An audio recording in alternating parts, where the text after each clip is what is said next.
አትጨነቁ በሚል ርዕስ የዛሬውን ትምህርት ሰሞኑን በተነበበው የቅዳሴ ምንባብ ጥቂት አስታውሳችኋለሁ። በየአጥቢያ ቤተክርስቲያኑ እንደተማራችሁ አስባለሁ። ግን እኔ ጥቂት ከበረከቱ ለመሳተፍ የቀረችንን ደቂቃ በዚህ ኃይለ ቃል ላይ ጥቂት እንማራለን። እግዚአብሔር ከሁላችን ጋር ይሁን። አትጨነቁ። በዚህ በማቴዎስ ወንጌል ምዕራፍ 6 ላይ ከአንድም 2 ጊዜ አትጨነቁ የሚል ቃል ጌታችን አስተምሮናል። ማቴዎስ ወንጌል ምዕራፍ 6 ቁጥር 26 እና ማቴዎስ ወንጌል ምዕራፍ 6 ቁጥር 31 ላይ ጌታችን አትጨነቁ አትጨነቁ ብሎ አስቀምጦልናል። በዚህ ርዕስ ጥቂት ሐሳቦች አካፍላችኋለሁ። እግዚአብሔር ከሁላችን ጋር ይሁን። ጌታችን ነው የነገረን። ጌታችን የነገረን ነገር እናምነዋለን አናምነው? እወርዳለሁ አለ፣ ወረደ። እናምነዋለን አናምነው? እሞታለሁ አለ፣ ሞተ። እናምነዋለን አናምነው? እነሳለሁ አለ፣ ተነሳ። እናምነዋለን አናምነው? አርጋለሁ አለ፣ አረገ። እናምነዋለን አናምነው? መጥቼ ወስዳችኋለሁ ብሏል። እናምነዋለን አናምነው? አሁን ደግሞ አትጨነቁ ይለናል። እናምነዋለን አናምነው? ታምኑታላችሁ? ታምኑታላችሁ? ይኸውላችሁ እምነት ማለት ይህንንም ጭምር ማመን ነው ወገኖቼ። ካመንን እንደዚህ ነው የምናምነው። ያለንን ቃል ኪዳን የገባልንን ያስተማረንን የነገረንን ልናምነው ይገባል። እግዚአብሔር በቃሉ የታመነ አምላክ ነው። ነግሮን አያስቀርብንም። ቃል ኪዳን ገብቶልን አያዘገይብንም። እውነት ተናግሮን ሐሰት የለበትም። አትጨነቁ ሲለን ለምንድን ነው ማናምነው? ወገኖቼ ክርስቲያን የሆነው እኮ አትጨነቁ የሚለውንም ቃል ጭምር ለማመን ነው። ለምንድን ነው ማንጨነቀው? ጥቂት ሐሳቦችን እናንሳ። አንደኛ ለምን እንደማንጨነቅ አብራርቶ ነግሮናል ጌታችን። ከዛ በፊት ግን በአንደኛ ጴጥሮስ መልእክት ምዕራፍ 5 ቁጥር 7 ላይ እርሱ ስለ እናንተ ያስባልና የሚያስጨንቃችሁን ሁሉ በእርሱ ላይ ጣሉት ይላል። በሁለት ነገር ነው እንዳንጨነቅ የሚነግረን በዚህ የመጽሐፍ ክፍል ላይ። አንደኛ ስለኛ የሚያስብልን አለ። እርሱ ስለ እናንተ ያስባልና ይላል። ስለኛ ያስባል አያስብም? ያስባል አያስብም? ስለኛ ያስባል። አንድ ሁለተኛ የሚያስጨንቀንን ነገር እንኳን ቢኖር ልንጥልለት የምንችለው አምላክ እንዳለ አስተምሮናል። ለዚህ ነው እሱ ያስብልናል፣ ደግሞስ እንጥልለታለን። ለዚህ ነው የሚያስጨንቀን አንዳች ነገር እንዳይኖር የተመከርነው። ወገኖቼ እኔ አሁን የ3 ልጆች አባት ነኝ። ሕፃናት ልጆች አሉኝ። ምን እበላለሁ? ምን እጠጣለሁ? እንዴት እኖራለሁ ብለው ያስባሉ? አስቡ። ያስባሉ? አስቡ። ሕፃናት እኮ ናቸው። ያስባሉ? አስቡ። ለምን ነው የማያስቡት? እኔ ያለሁላቸው ስል ደግሞ እንደ ተንኮለኛ መድኃኒዓለምስ እንዳትሉኝ። እኔ ያለሁላቸው አይደለ? ወጥቼ ወርጄ ለፍቼ አስቤላቸው ስለነሱ እኔ ምን አደርግላቸዋለሁ? ኖርላቸዋለሁ። እውነት አሰብ። ስለዚህ እነዚህ ሕፃናት ልጆቼ በጣም እንኳን ሊጨነቁ ሐሳብም የላቸው፣ በፈንጠዝያ ሊሞቱ ነው ለራሳቸው ነው አይደለም? ወገኖቼ እኛ እኮ በጣም የምንጨነቀው በእግዚአብሔር ፊት እንደ ልጆች መሆን ገና ስላልቻለን ነው።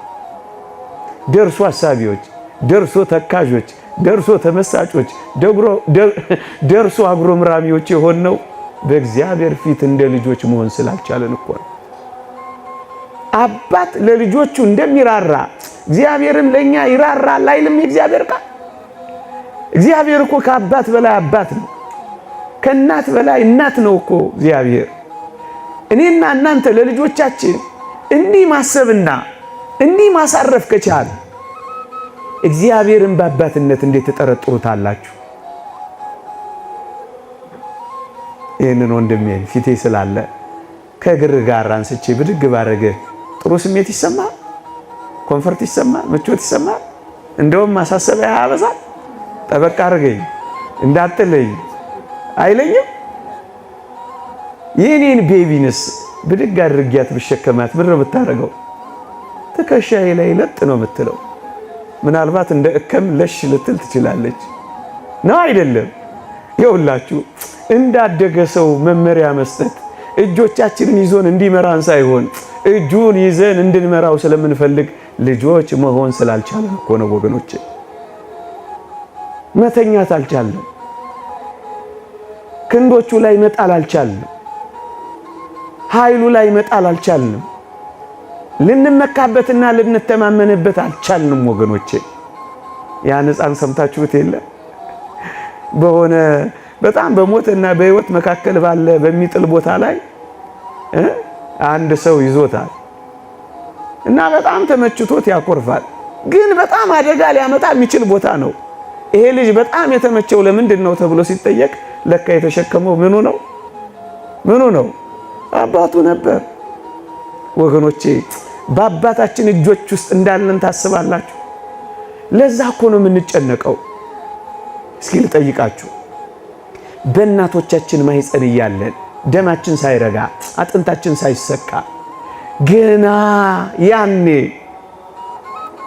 ደም አድርጎ ይሰራ አጥንት አድርጎ ይሰካብን እንዴት እንደምንበላ እንኳን እኛ እናታችን እንኳን ታውቃለች። ሰው ሁሉ ሊረዳው በማይችለው ጨለማ በሚመስል በዚያ ህይወት ውስጥ እኛን ሰው ያደረገን ማን ነው? እኛ በማናውቀው ዓለም ውስጥ እንኳን እግዚአብሔር እኮ አኑሮናል። እውነት አስብ። እናትህ እንኳን ሳታውቅህ እናትህ ሥላሴ ያውቁሃል። አባትህ እንኳን ሳይረዳህ አባትህ እግዚአብሔር ያውቅሃል። በዚያ ጥልቅ ጉዳይ ውስጥ እንኳን እግዚአብሔር ማኖር ከቻለ ዛሬ ህይወት ዘርተህ መንቀሳቀስ እየቻልክ እግር እጅ ኖሮ ማሰብና መመዘን እየቻልክ እግዚአብሔር ይተወኛል ብለህ እንዴት ታስባለህ? አትጨነቁ። እማንጨነቀው ስለኛ በርግጥ የሚያስብ እግዚአብሔር ስላለ ነው። አንደኛ። ሁለተኛ ለምንድን ነው በጣም ማንጨነቀው ካላችሁ የሚበልጠውን የሰጠን እግዚአብሔር የሚያንሰውን እንደማይከለክለን ስለምናውቅ ነው። እውነት አስብ። የሚበልጠውን ሰጥቶናል አልሰጠንም? ይኸውላችሁ በምትበሉትና በምትጠጡት ወይም ስለ ሰውነታችሁ በምትለብሱት አትጨነቁ። ነፍስ ከመብል ሰውነትም ከልብስ አይበልጥምን ይላል። ወገኖቼ ነፍስን የሰጠ መብልን አይሰጥምን? ቁርበትን የተከለ ሰውነትን የፈጠረ ልብስን ይነፍጋልን? እግዚአብሔር ለሚበልጠው ከታመነልህ በሚያንሰው ነገር መጠርጠር ይገባሃልን? ፍጠረኝ ሳትለው ፈጥሮሃል። ካለመኖር ወደ መኖር አምጥቶሃል። ያላሰብከውን ነገር አምጥቶ ሰጥቶሃል። በጸጋ አክብሮሃል። ታዲያ ፍንጥሬ ኩባያ ውሃ እኔንና አንተን ይነፍገናል? ለዚህ እኮ ነው አይበልጥም ወይ ይላል። የሚበልጠውን ከሰጠኋችሁ የሚያንሰውን ነገር እነፍጋችኋለሁ ወይ እኮ ነው የሚለው ወገኖቼ። ለሚበልጠው የታመነልን በሚያንሰው ነገር እንዴት ትጠረጥሩኛላችሁ ነው እኮ የሚለን። ለዚህ እኮ ነው ነፍስን የሰጠ ምግብ መስጠት ይሳነዋል ወይ? አንድ ደግሞስ ስጋን ከአራቱ ባህሪያት አዋህዶ የፈጠረ ልብስ መስጠት ያቅተዋል ወይ? ሳትጠይቀው የሰጠህ አይደለምን? ሳትለምነው ያመጣህ አይደለምን? በሚያንሰው እጅግ ዝቅ ባለው ነገር አምላክ ልትገምተው ይገባልን? ደግሞስ ስጋን አስነስቶ ነፍስን አዋህዶ ኋላ በመንግሥተ ሰማያት እጅግ መንፈሳዊ ሕይወትንና ምግብን የሚሰጠን አሁን በምድራዊ ነገር እሱ ይጠረጠራልን? በሚበልጠው ታምኖልሃል። በሚያንሰው ነገር ለምን ትጨነቃለህ? ደግሞስ ስጋውን የቆረሰልህ ደሙን ያፈሰሰልህ ራሱን የሰጠልህ ከዚያ ወዲያ ያለውን ነገር እንዴት ይነፍገኛል ብለህ ታስባለህ? ከሰማይ የወረደው ላንተ ነው። መስቀል ላይ የቆመው ለኛ ነው። ስጋውን መብል ደሙን መጠጥ አድርጎ የሰጠን እህል ምግብ ልብስ እግዚአብሔር ለዚህ ሳይታመን ይቀራል። ለዚህ ነው አትጨነቁ የሚለን። የሚበልጠውን ከሰጠው ግድ የለም በሚያንሰው ነገር አጠርጥረኝ ታመነኝ የሚለን እኮ ለዚህ ነው። ወገኖቼ ምድርን ያመናትን ያክል እንኳን እግዚአብሔርን እኮ ማመን አቅቶናል። በምድር ላይ የምንሽከረከረውን ያክል እንኳን እግዚአብሔርን መታመን አቅቶናል።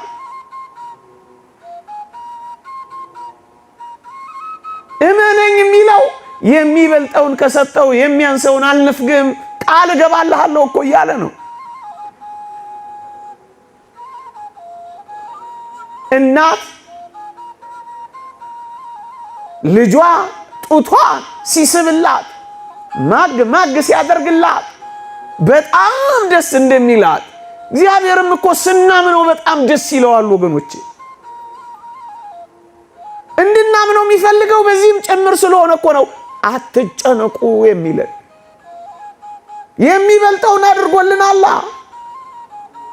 ወገኖቼ ዝቅ ይልና አዋፋትን ተመልከቱ ይላል። ወገኖቼ እናንተ ከወፎች አትበልጡምን ይላል። ጌታችን ለወፎች ሞተን? ጌታችን ለቁራዎች መጣን?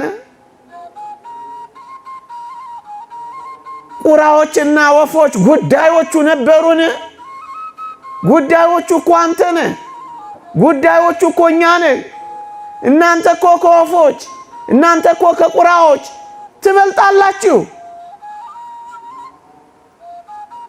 ግዛን የሌላቸው ፍጥረታት በሙሉ ሕያዋን ካደረጋቸው ለእናንተ የሚነፍጋችሁ ነገር ስላለ ትጠረጥሩታላችሁ ነው እኮ የሚለን። አዋፋትን ተመልከቱ የሚለን እኮ ይህንን ነው። ከተፈጥሮተ አዋፍ ተፈጥሮተ ሰብእ አይበልጥም ይላሉ ሊቃውንት። እኛ እኮ እንበልጣለን። በምድር ላይ ለሕያው እግዚአብሔር እንደ ሰው ያለ ማን አለ? ወፎችን ካልተወ፣ ጫጩቶችን ካሰበ፣ ቁራዎችን ከመገበ ወገኖቼ እኛን እንዴት ይተወናል ብለን እናስባለን? በዚህ አለማመን ራሱ ከባድ አይደለ እንዴ? ያቺ ንጓለ ቋውት የምትባል ታሪክ ሰምታችኋት ይሆን? ነሐሴ ላይ ቤተክርስቲያን የምትሰብካት ቁራ ልጅ ትወልዳለች።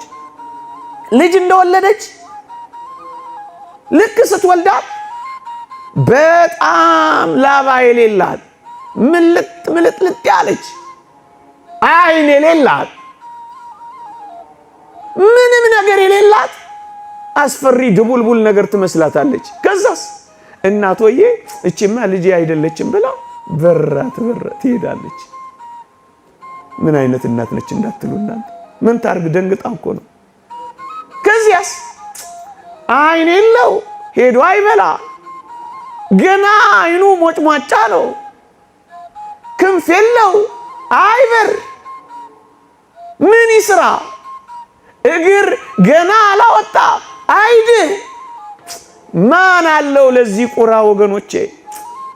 ወገኖቼ የምንበርበት እግር እንኳን ባይኖረን እንዴት የታመነልን አምላክ እንደሆነ ቤተክርስቲያን የምታሳየን በዚህ እኮ ቁራ ነው ወገኖቼ። ጉልበት የለው አይፎካከር፣ ገና የአንድ ቀን ጫጩት ነው። ኃይል ኖሮት እንዳይቀማ ትር ብር እንዳይ ገና ከምድር አልተነሳ፣ ወደ ከፍታ አልገባ። ዘመድ አዝማድ የለው፣ ብቻውን ነው። እናቱም ጀርባውን ሰጥታው የበረረች ናት። ታዲያ ለዚህ እውር አሞራ፣ ለዚህ እግር ለሌለው ቁራ፣ ለዚህ ጉልበት ላጣ መናኛ ማንም ያኖረው ይመስላችኋል?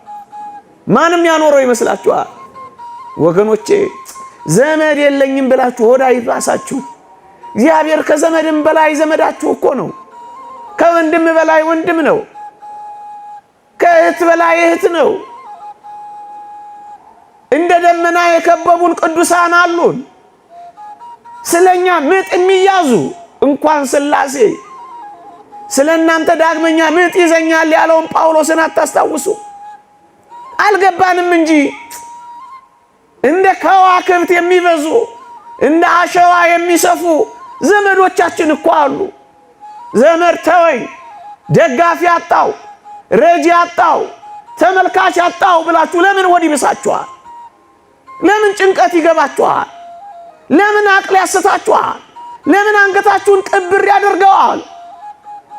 ብቻችሁን እንኳን ብትሆኑ፣ መብረሪያ ክንፍ ብታጡ፣ መመልከቻ አይን ባይኖራችሁ፣ መመከቻ ጉልበት ባይኖራችሁ፣ እርጅና ቢጫናችሁ ግድ የላችሁም። እግዚአብሔርን እመኑት።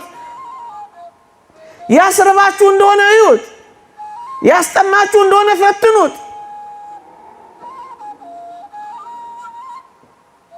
ምን እንደሚያደርግ ታውቃላችሁ? ያ ጫጩት ሲወለድ የሚያጣብቅ ነገር አብሮ ይዞት ነው የሚወለደው። ስቲኪ የሚያጣብቅ ነው። ከዛስ ይሄንን እንደ ምግብነት የሚጠቀሙ ጥቅቅን ሕዋሳት ይመጡና ነፍሳት ይመጡና ላዩ ላይ ያርፋሉ። አጅሬስ ሳብ እያደረገ ይመገባቸው ይጀምራል። እየሰማችሁ ነው። መጠጥ እያደረገ ያስገባቸዋል። ጥቂት ጊዜያት እንዳለፉ ላባ ማውጣት ይጀምራል። ምን ነው ተስፋ ትቆርጣለህ? ምን ነው ትደክማለህ? ምን ነው በሲባጎ ትታነቃለህ? ምን ነው በረሃ ለበረሃ ትንከራተታለህ? ምን ነው ሱስ ውስጥ ትገባለህ? አባት እያለ አባት እንደሌለው፣ ተመልካች እያለ ተመልካች እንደሌለው፣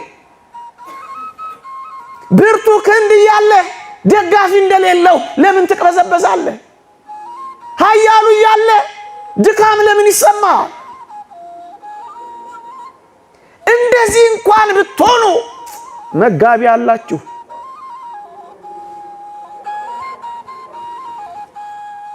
አጉራሽ አላችሁ፣ አልባሽ አላችሁ፣ መካች አላችሁ። ይህንን ነው ማየት ያልቻልነው። ተስፋ ምን እዩቴ ምን አለው? ምን አለው? ያቺን የሉቃስ ወንጌል ምዕራፍ 18ን ሴት አላያችኋትም? የምታስፈራራባት ባል የላት ሞቶባታል። የምትማርክበት ውበት የላትም፣ ደምግባት የላትም፣ አርጅታለች። የምትደልልበት ገንዘብ የላትም፣ መናጢ ናት። ግን ዳኛው ስለ ዝብዘባዋ ሲል ሰማት ይላል።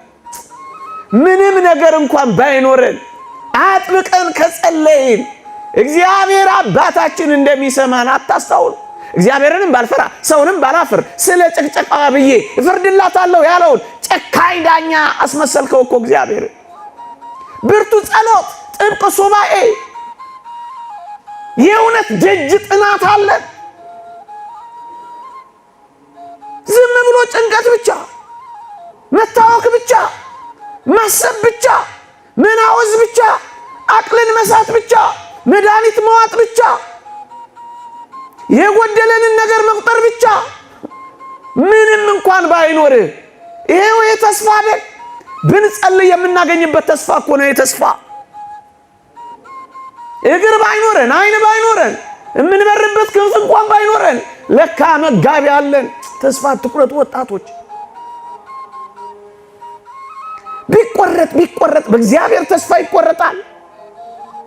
ይሄን ሁሉ ቃል ኪዳን ገብቶልን አይታመንም እግዚአብሔር።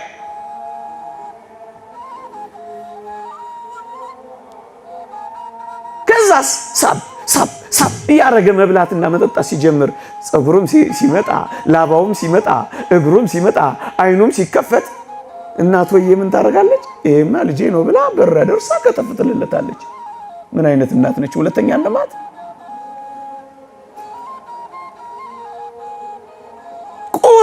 ቁራዎችን ተመልከቱ። እንዲህ ሆነው የሚያኖራቸው አምላክ አለ። ወገኖቼ አይኖቹ እኮ እኛ ላይ ናቸው። ተስፋው እኮ እኛ ነን። መንግሥተ ሰማያት እኮ ለእኛ ናት። ታዲያ ለማን ትሆናለች እቺ? ቁራዎችን ተመልከቱ፣ አበቦችን ተመልከቱ። ጎተራ የላቸው፣ እርሻ የላቸው፣ ማሳ የላቸው። እሱን እኮ ነው የሚለው ይሄ ወንጌል። የላቸው ግንስ የሰማይ አባታችሁ ይመግባቸዋል። አንተ ከወፎች ታንሳለህ። ይበራሉ ብቻ፣ እግዚአብሔር ይመግባቸዋል። አንተ ብረር እንጂ አንተ በሃይማኖት በእምነት ውጣ እንጂ ሳይመልስልህ ከቀረ ይኸው እዛ በመጽሐፈ ነገሥት ላይ ዝናብን ሳላዘንብ የሰማይ መስኮትን ባልከፍት ብሎ እኮ ቃል ኪዳን ገብቶልሃል። ቃል ኪዳኑን ለመጠመቅ አንተ ብረር እንጂ ለምን ትጨነቃለህ? አትጨነቁ። ቁራዎችን ተመልከቱ። አትጨነቁ፣ አትጨነቁ። ምክንያቱም እኛ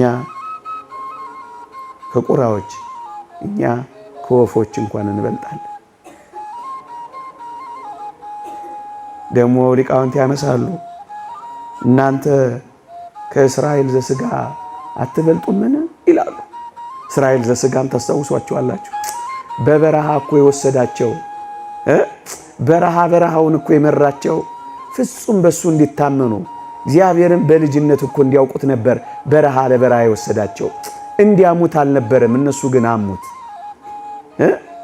እግዚአብሔር የለም ብለው ጣዖታት እንዲያመልኩ እኮ አልነበረም። በበረሃ ውስጥ የመራቸው የበለጠ እሱን እንዲያውቁት እኮ ነው። ስትራብና ሲመግብህ እኮ የበለጠ እግዚአብሔርን ታውቀዋለህ። ስትጠማና ሲያረካ እኮ የበለጠ እግዚአብሔርን ታውቀዋለህ። ጨለመብኝ ስትል ነገን ደግሞ ስንት ጊዜ ጨልሞብህ ነግቶልህ ያውቃል። ስንት ጊዜ አለቀልኝ ብለህ ተቀጥሎልህ ያውቃል።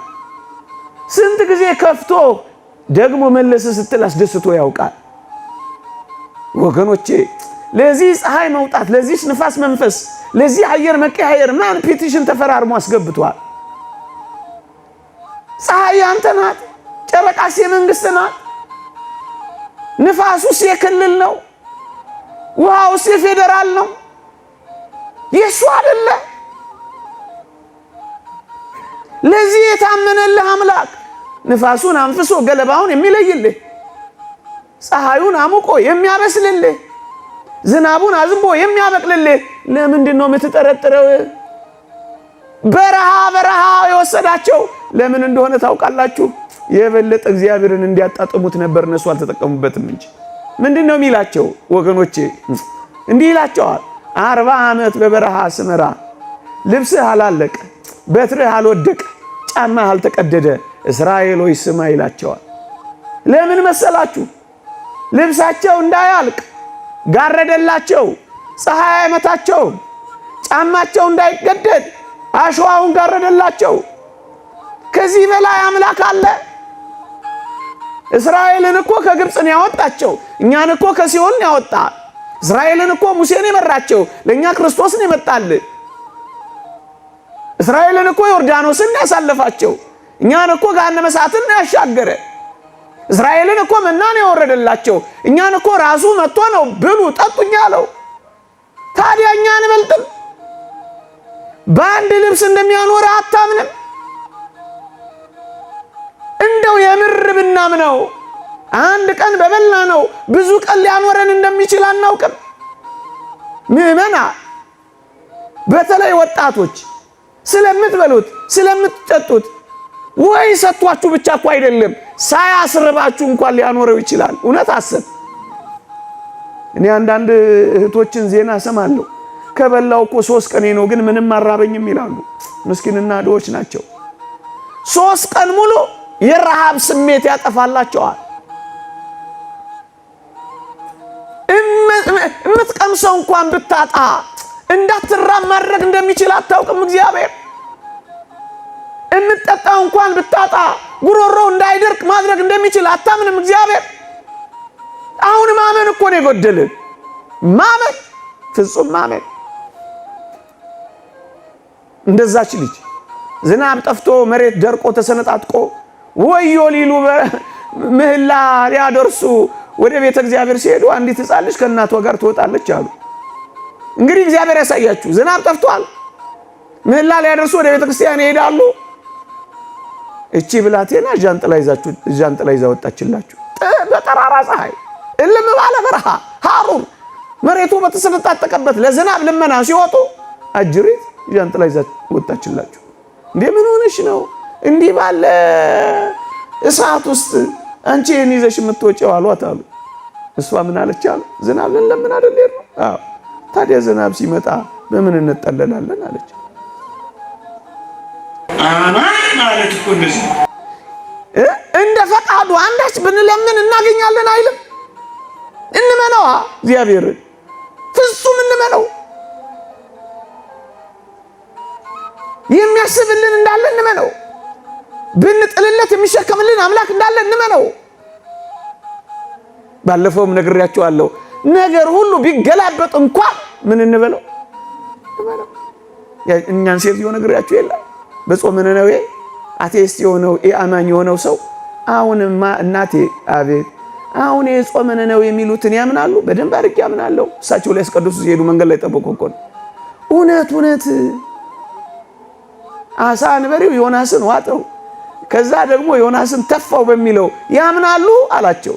ልጄ አንተ አሳ አንበሪው ዮናስን ዋጠው፣ ከዛ ደግሞ ተፋው በሚለው ነው ግራ የገባ የጨነቀ። አዎ እኔ ግን ዮናስ አሳ አንበሪውን ዋጠው፣ ከዛ ዮናስ አሳ አንበሪውን ተፋው ቢባልና ቢገላበጥ እንኳን እኔ አምላኬን ምን እለዋለሁ? ታምኑታላችሁ? ይሄ እኮ ነው እምነት ማለት ወገኖቼ። ማመን